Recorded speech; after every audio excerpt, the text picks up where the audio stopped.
Hello, good morning, good afternoon, or good evening, wherever you are on our beautiful planet. Welcome to Sustainability in Your Ear. This is the podcast conversation about accelerating the transition to a sustainable carbon neutral society, and I am your host, Mitch Ratcliffe. Thanks for joining the conversation today. We're going to be talking about climate action and the variety of ways that we can cut emissions and begin to draw down CO2. You know, we're entering a decisive decade for climate action when cutting emissions won't be enough. And to avoid catastrophic warming, we need to pull billions of tons of CO2 out of the atmosphere permanently. But as we've heard here over the years, the carbon removal industry is still in its infancy, grappling with tough questions about legitimacy, scalability, and accountability.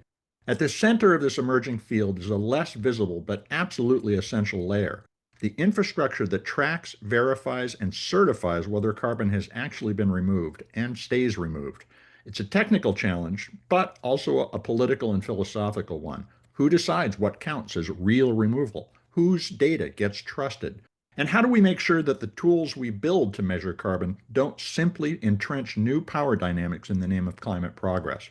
Our guest today is Hannes Junginger-Gestrich. He is CEO of Carbonfuture, a company helping to define the carbon removal, monitoring, reporting, and verification infrastructure. Launched about 5 years ago, Carbonfuture now plays a central role in connecting carbon removal companies pursuing diverse approaches like biochar, enhanced rock weathering, and direct air capture with buyers of carbon credits looking to meet their climate commitments. Carbonfuture offers a digital platform that integrates data from across the carbon removal lifecycle in companies and across their supply chains, supporting both cutting edge automation and more manual, natural approaches to carbon drawdown.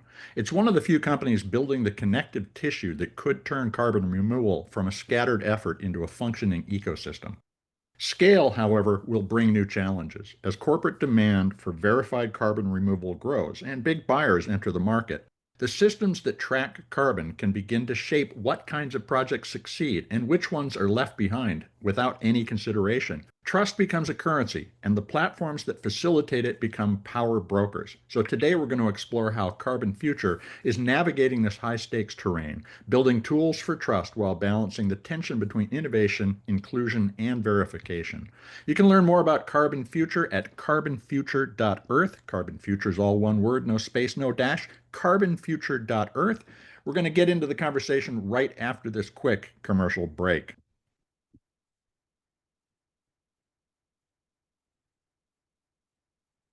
Welcome to the show, Hannes. How you doing today? I'm doing great. Actually, last call before the weekend starts in like an hour or so. Looking forward to a bicycle ride into the Black Forest close by. So Well, really, Freiburg is a beautiful place to take a bike ride. I thank you so much for taking the time on a Friday afternoon. CDR.fyi, sort of an authoritative source on this, describes Carbonfuture as the largest facilitator of durable carbon removal. So, what does largest mean in terms of volume of carbon removed, and how's your revenue look after a few years in business? so largest actually means largest by volume. Okay.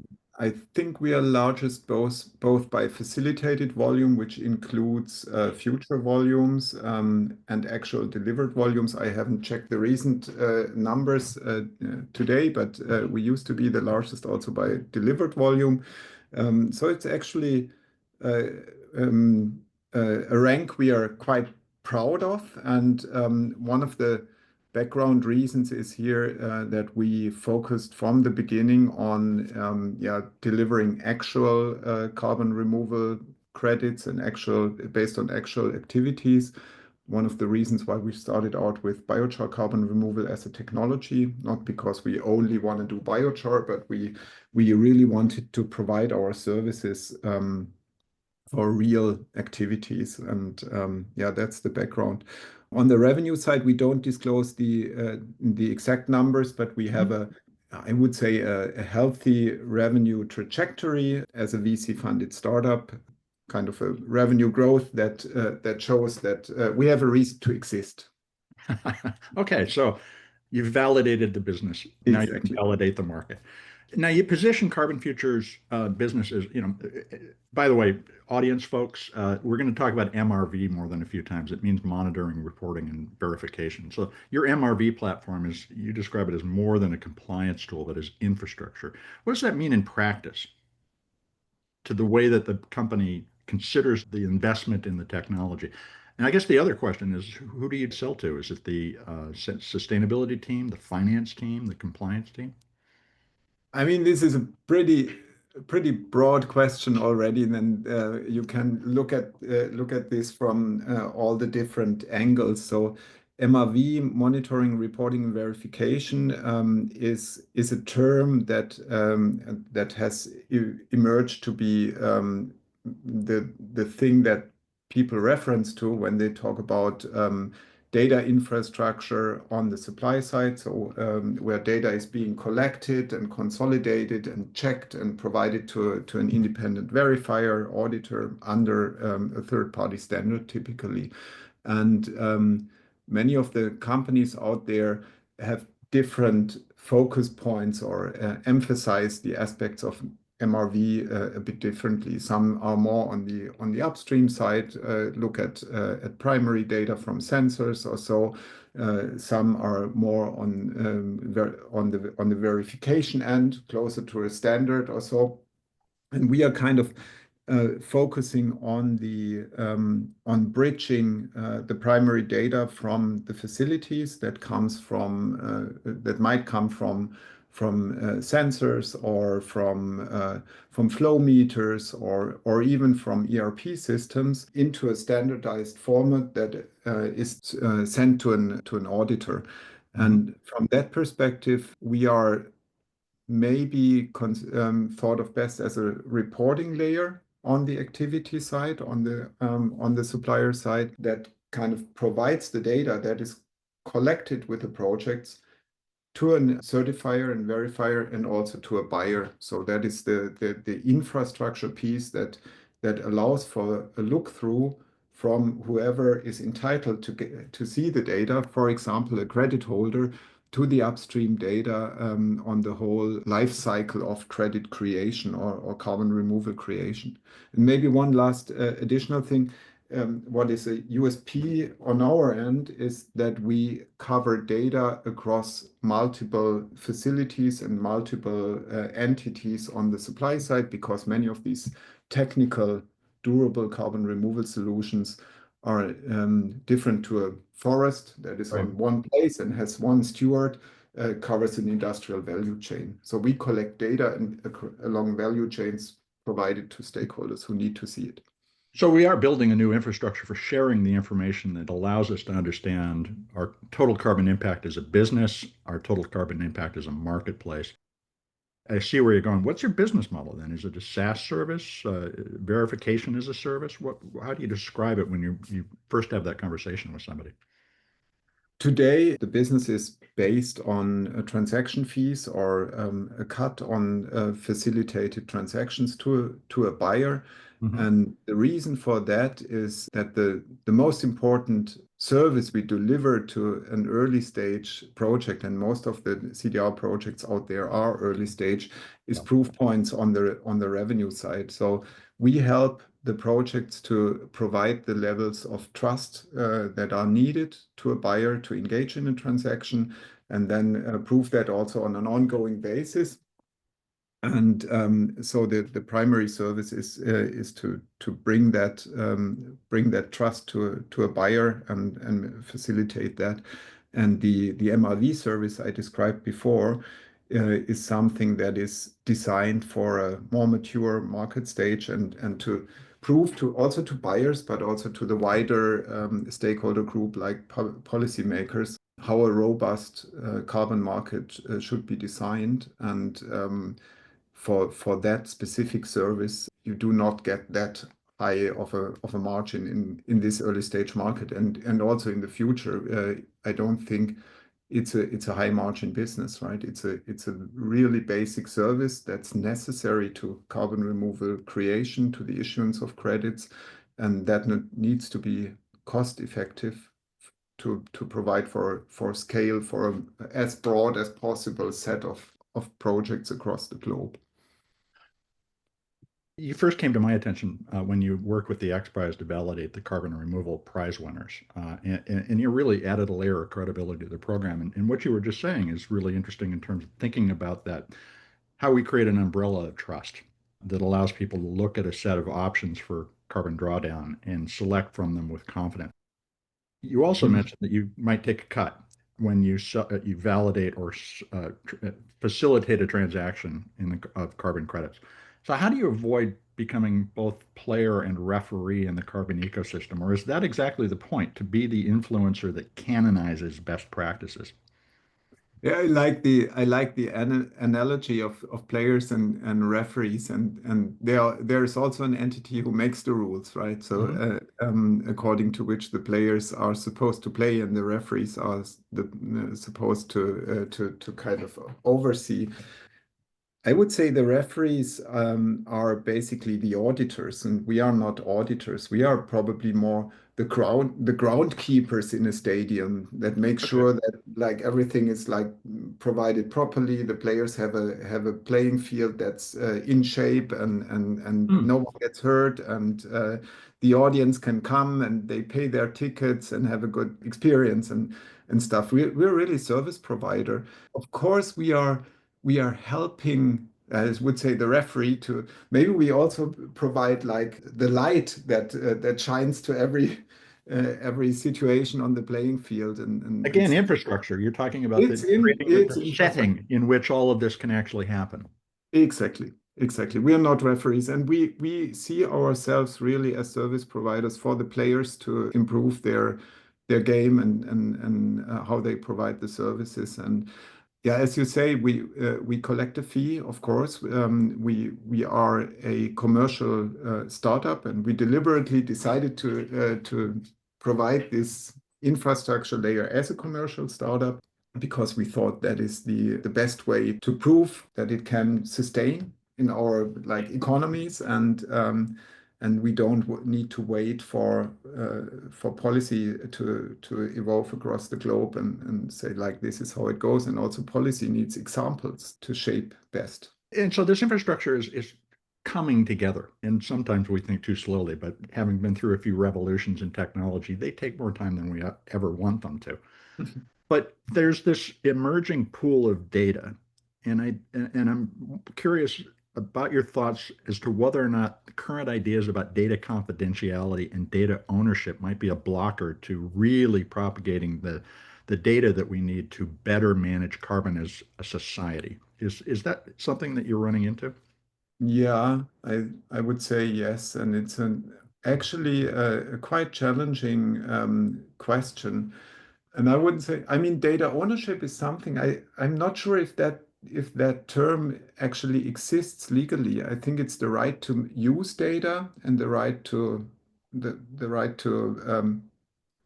In the yeah. EU, for sure. Yes, you're right. Here in the States, we're very much a truly ownership oriented society. And I have Mhm. seen many companies say, well, we would love to share that information, but we can't. It's confidential or it's so valuable that if we gave it away, it would dilute the value of our organization. Yeah, I mean, it's an issue. And it's when I mentioned before how we look at MRV and in industrial value chains, we are collecting data along commercial value chains. So between a producer and a trader that refines products, for example, biocarbons that come from agricultural residues, and then they are transformed into biochar, and then made into a product and then sold to a user in the building sector, for example.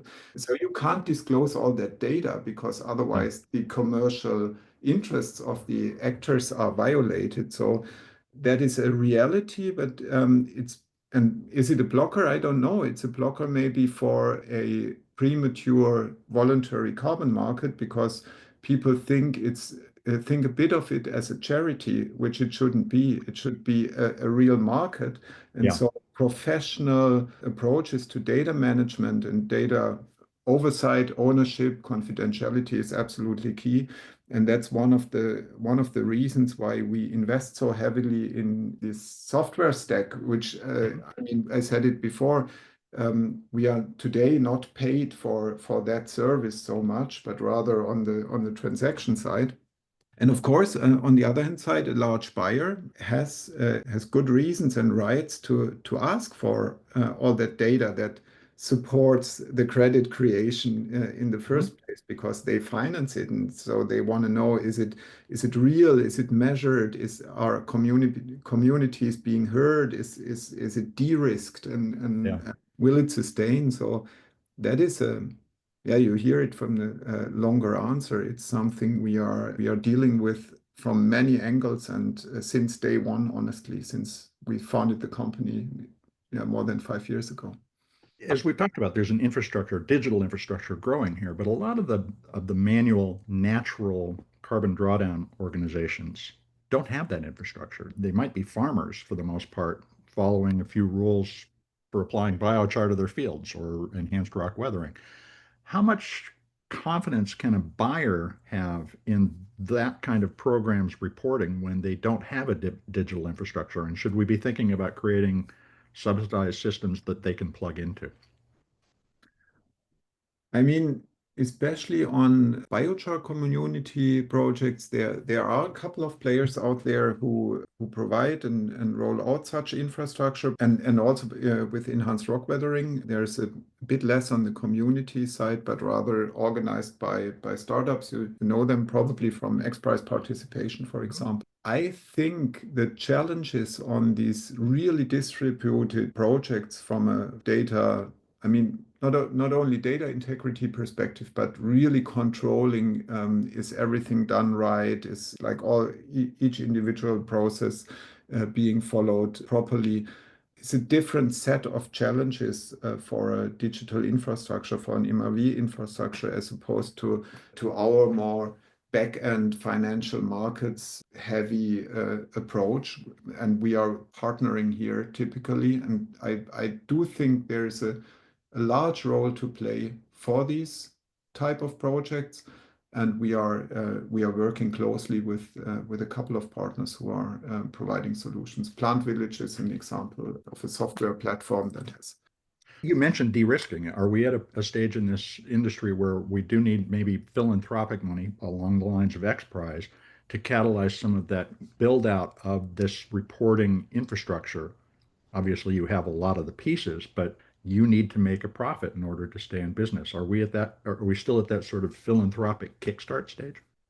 It's difficult to say. I mean, the funding environment is tricky, right? So in 2020, 21, interest rates were super low. Money was very, very cheap. And I mean, it was probably even too many companies were funded by VCs, and that is consolidating now. And is it philanthropic money? I think yes, philanthropic money is super important. Think of enhanced rock weathering. A lot of research is being funded. There's a German organization, Carbon Drawdown Initiative, which is a philanthropic organization that just funds research to speed up the research that universities would take longer, right? Because they need to get funding externally. And on the tech infrastructure side, I mean, tech infrastructure is not as capital heavy. So I think while I would welcome philanthropic money, I think at least with solutions like ours, uh, we still have a right to ask for VC money. And also we have now the Swiss Stock Exchange that invested in us from a strategic perspective, because they see our solution as a bridge into the established financial markets. So also that kind of investments are available to approaches like ours. But philanthropic money, it plays its role and is needed to advance and accelerate the solutions, as long as the states haven't stepped in. I mean, to make a proper market, we need regulation. Mm-hmm. We need the buy side to be obliged to funnel money into the market, also in order to, in the end, justify the investments that are made now in the 20s into these earlier solutions. So long answer. I would say yes, philanthropic money is needed, especially for the earlier stage solutions. Open system solutions come to mind, like ocean-based solutions, enhanced rock weathering, and other solutions like biomass. I would rather say, I mean, biochar, other biomass-based removals like bikers and bioenergy with carbon capture and storage. That is something I think also industrial players and various sectors have a great investment opportunity if they play it smart today. It's a great place for us to take a quick break. I want to dig more into that question in just a moment. We'll be right back, folks.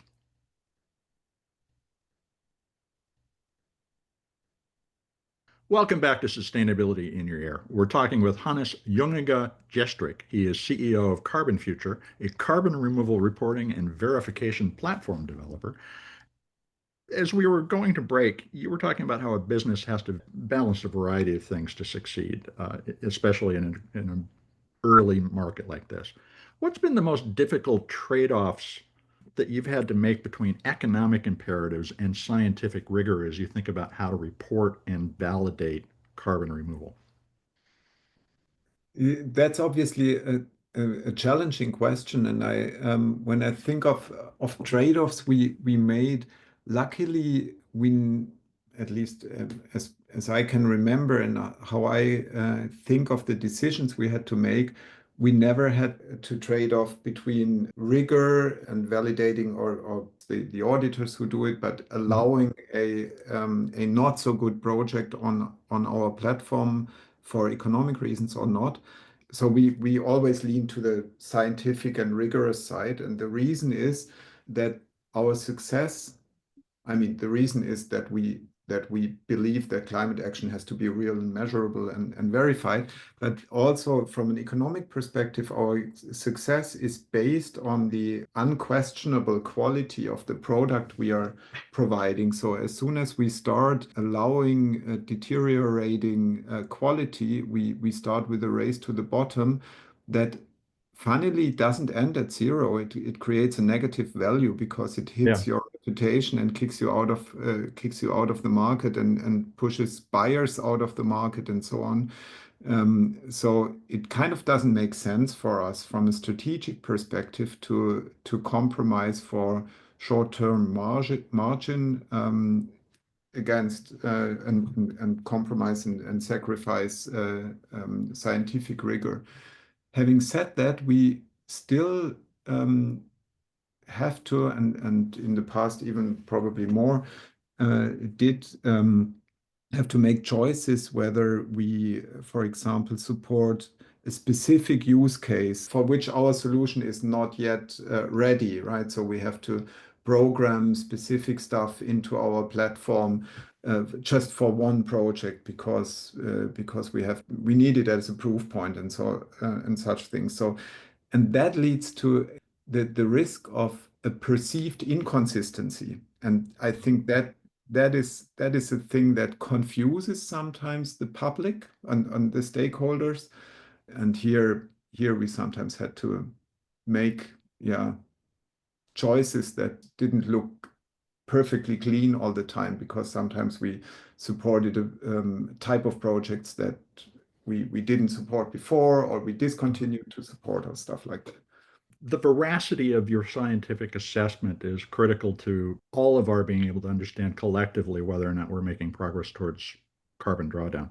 Do you find that the conversation amongst your clientele has changed, that they're no longer simply trying to check a box on their sustainability and their commitments, but they're actually committed to moving toward a net zero environment? And I guess the other way to ask the question is, are people moving past the idea that this is just a license to continue to emit without trying to draw down the embodied carbon in various things that we're making today, that we're actually really beginning to turn the corner towards thinking about overall reductions and drawdown, which are necessary to reach net zero?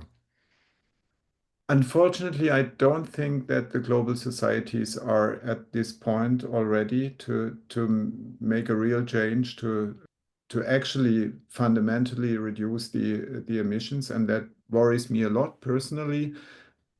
when you ask about our clientele, I would say our clients always have been on the forefront of Mhm. thinking about durable carbon removals, about actual drawdown, just because we are purely focused as a company on durable carbon removal. So the other part of the potential client base was never accessible for us. So we basically are working almost exclusively with those types of buyers that are already advanced in their Mhm. thinking.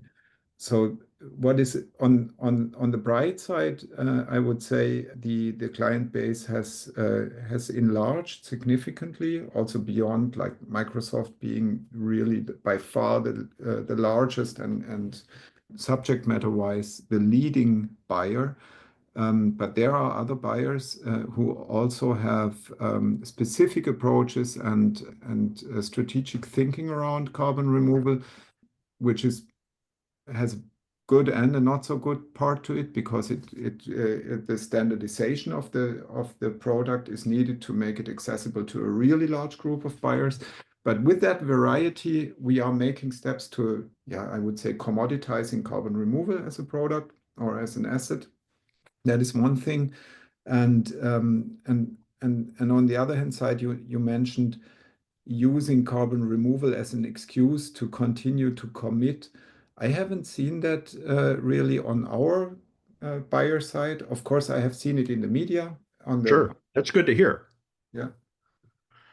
Talk a Yeah. little about your relationship with Microsoft because together you're doing a lot of definitional work that points Mm. to where I think most responsible companies are going to want to be in the future. But how did that relationship develop? And tell me a little about the most recent report where you really, I think, upped the game in terms of what you require when describing a carbon removal project's impact.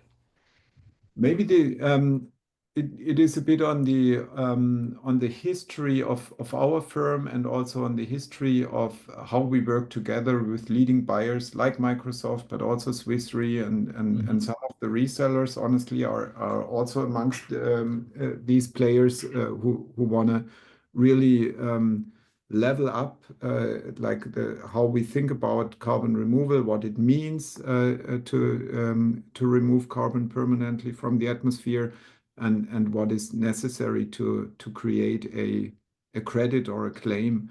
And I think it has really been a journey that has been informed by ourselves, by some of the standards, by Mhm. science, and by leading buyers, at which elements one should look, right? In the beginning, we started our journey in 2019, founded the company in 2020, yes, with funding, but that's and back then it was, for example, totally unique that we required a documentation of the chain of custody and the collaboration amongst different players working together to create a carbon removal, right?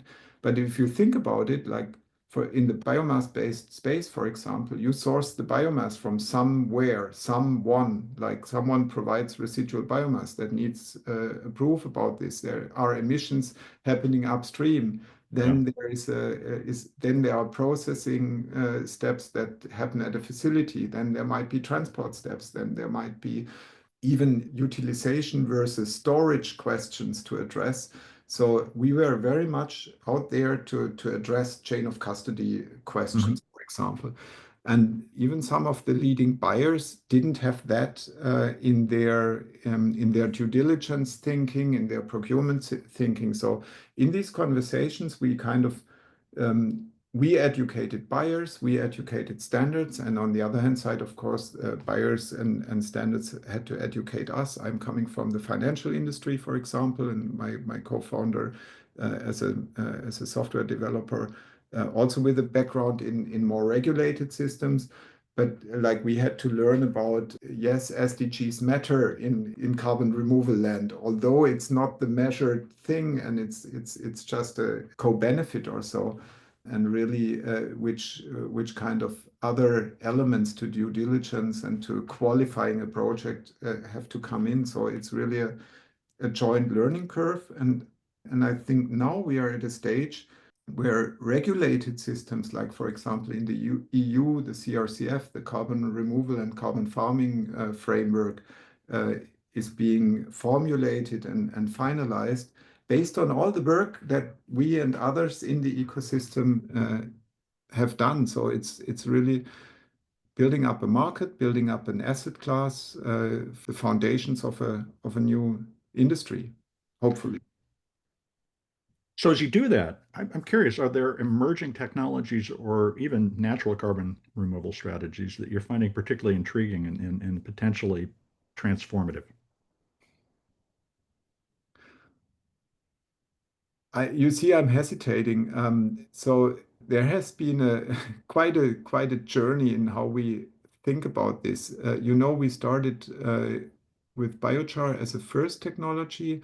Then and my co-founder and I, we are both mathematicians, so we always want to do generic stuff. So our platform is designed to support all kinds of what you would say durable solutions.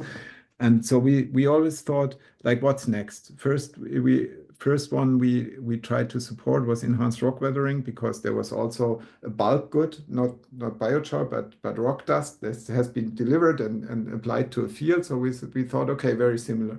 Okay, how to measure that stuff?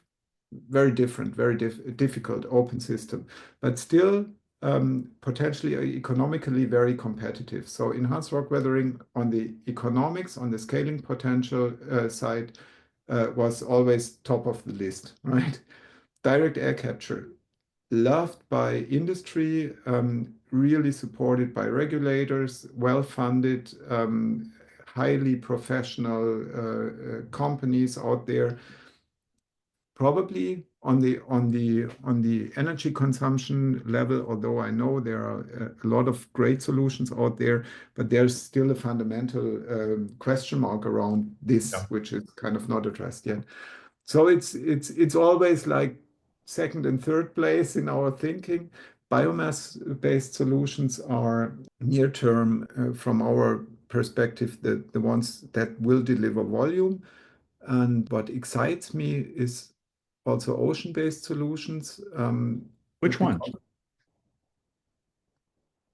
I I'm not a technical expert here, but why I'm this really general thinking. I think there's Mhm. so much potential there to tap into what nature does already, right? And to kind of utilize that and accelerate carbon removal in that space, because it's kind of we have to be cost competitive in delivering these solutions. And if nature does something for free, like photosynthesis, and we can use it without destroying nature, then we should look into it. That's why I'm generally looking at ocean-based solutions in a broader space. But I wouldn't be able to make put a bet on a winner here. But there's biomass and there's alkalinity elements. That's direct Mhm. ocean capture. I'm not so familiar with. Coming full circle, and as you think about this emerging infrastructure and all the variety in the industry that you just described in terms of the technology and the natural solutions that are being applied to this, how do you see the carbon removal industry developing over the next decade or so? Are we headed towards greater consolidation, more fragmentation as there's more innovation and more solutions coming from the edges, a tiered ecosystem of standards? Where are we going? So maybe linking it to the previous question, I generally think we are in a transition phase from a voluntary to all the way through a pre-compliance market, which is probably in some areas already existing. If I think, for example, about the aviation industry, and then regulated markets with some coexistence here and there. Of course, nature has its role, but I'm looking more on the durable carbon Sure. removal side, and I think that biomass-based solutions from a supply perspective will dominate the field for a couple of years. One of the reasons, next to maturity and availability, is they are okay-ish in terms of measurability. So with our, for example, with our MRV system, we can pretty much really tell you exactly where which ton of carbon is. So I'm really confident we sell what we so we know what we sell, and we can link that precisely. On the open systems, enhanced rock weathering, ocean-based solutions, I think they might be, I mean, always super curious and super excited to learn about new MRV approaches and innovation there and data-based approaches, which are amazing.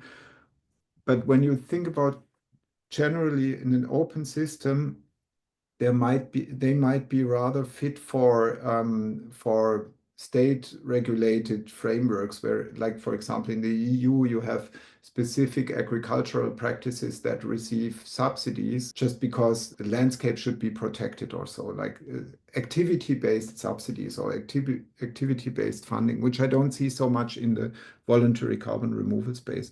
So I think on the durable removal side, biomass-based solutions will lead the pack.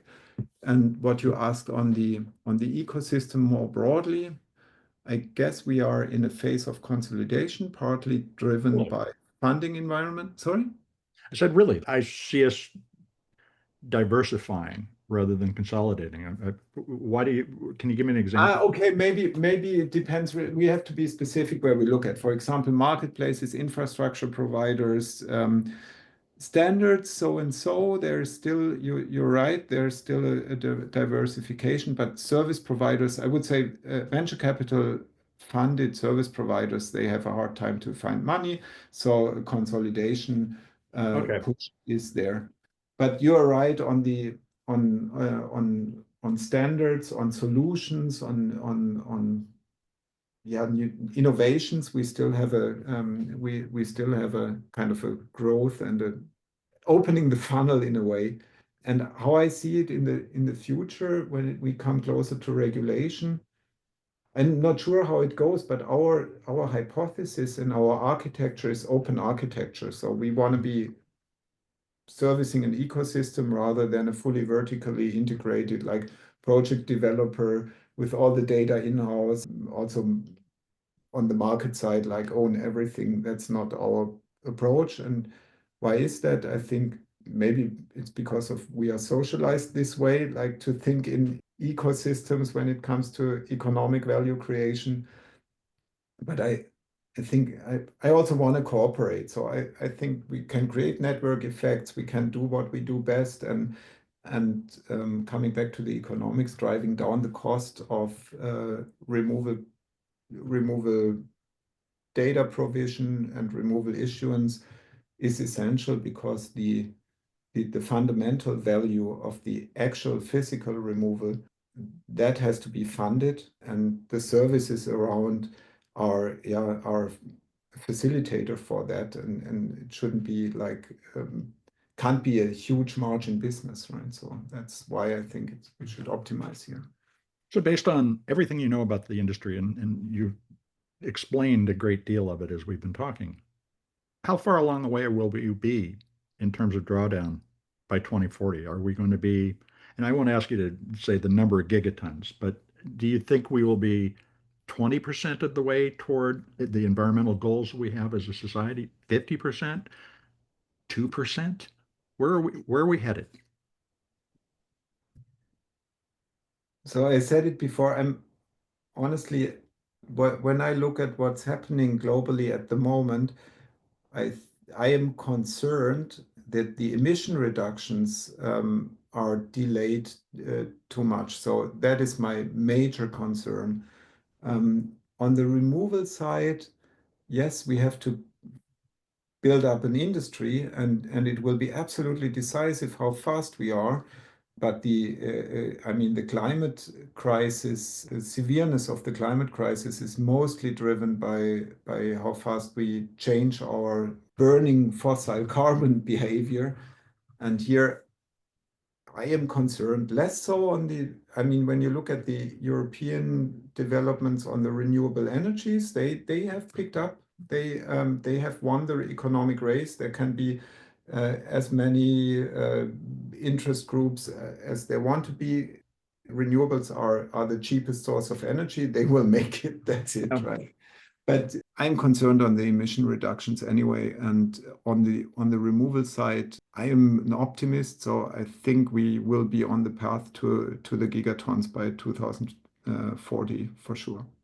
I share your concerns, but I'm also encouraged to hear that final conclusion. Hannes, thanks so much for your time today. How can folks keep up on what Carbonfuture is doing?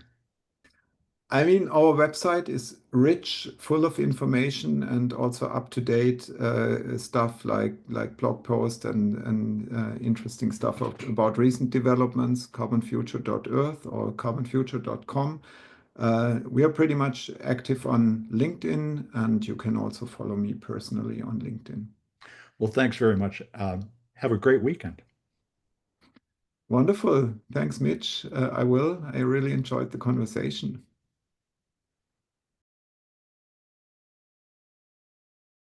Welcome back to Sustainability in Your Ear. You've been listening to a conversation with Hannes Junginger-Gestrich, and he is CEO of the carbon removal monitoring, reporting, and verification company Carbonfuture. You can learn more about Carbonfuture, which has a really interesting website at carbonfuture.earth. Carbonfuture is all one word, no space, no dash, and that's not .com, that's .earth, carbonfuture.earth. Hope you wrote that down. While it's disappointing to hear that few companies have moved toward the notion that reducing CO2 emissions is their first best option to prevent atmospheric warming, it's encouraging that carbon removal, particularly natural solutions, are getting traction.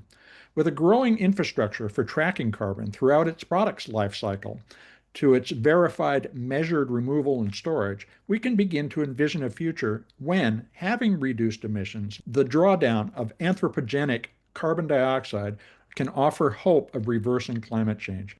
Certainly, there are roadblocks, including a concerted effort by the fossil fuel industry and its legions of lobbyists and elected officials in their pockets in Washington, but the rest of the world is moving forward, and maybe we'll catch up one of these days, hopefully in time to take full advantage of the economic opportunity that the green economy represents.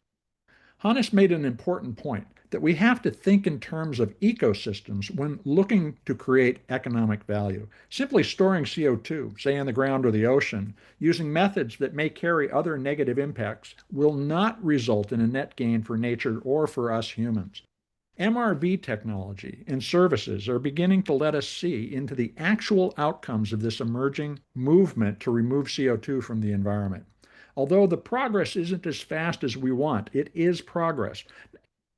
It's useful to remember that just a decade or so ago, the European Union generated less than 5% of its energy from renewables, and now renewables account for 47% of the energy generated in 2024. In the United States, more than 95% of new energy coming online in 2025 is from wind and solar. And the carbon removal, measurement, reporting, and verification industry feels a lot like renewables did 10 years ago. So I think we can take heart. Look, we're a slow animal when it comes to big changes, but we can get there. In the meantime, each of us needs to send a message to companies, to legislators, and our neighbors. Let's make a circular economy and carbon a reality. It can unleash immense economic value while restoring the ecosystems we depend upon. And speaking of a reason to stay tuned next week, I'll be talking with the legendary environmental writer Bill McKibben about his new book, Here Comes the Sun, which describes what else? The low or no carbon economy that can blossom on the shoulders of renewable energy. It's going to be a fascinating conversation, so come on back next week. And I hope you'll take a moment to look at this or many other episodes of Sustainability in Your Ear and share them with your friends or your family. We've got more than 500 shows to choose from. And writing a review on your favorite podcast platform will help your neighbors find us. Folks, you're the amplifiers that can spread more ideas so we create less waste. Please tell your friends, your family, your coworkers, the people you meet on the street that they can find Sustainability in Your Ear on Apple Podcasts, Spotify, iHeartRadio, Audible, or whatever purveyor of podcast goodness you prefer. Thank you for your support. I'm Mitch Ratcliffe. This is Sustainability in Your Ear, and we will be back with another innovator interview soon. In the meantime, folks, take care of yourself, take care of one another, and let's all take care of this beautiful planet. Have a green day.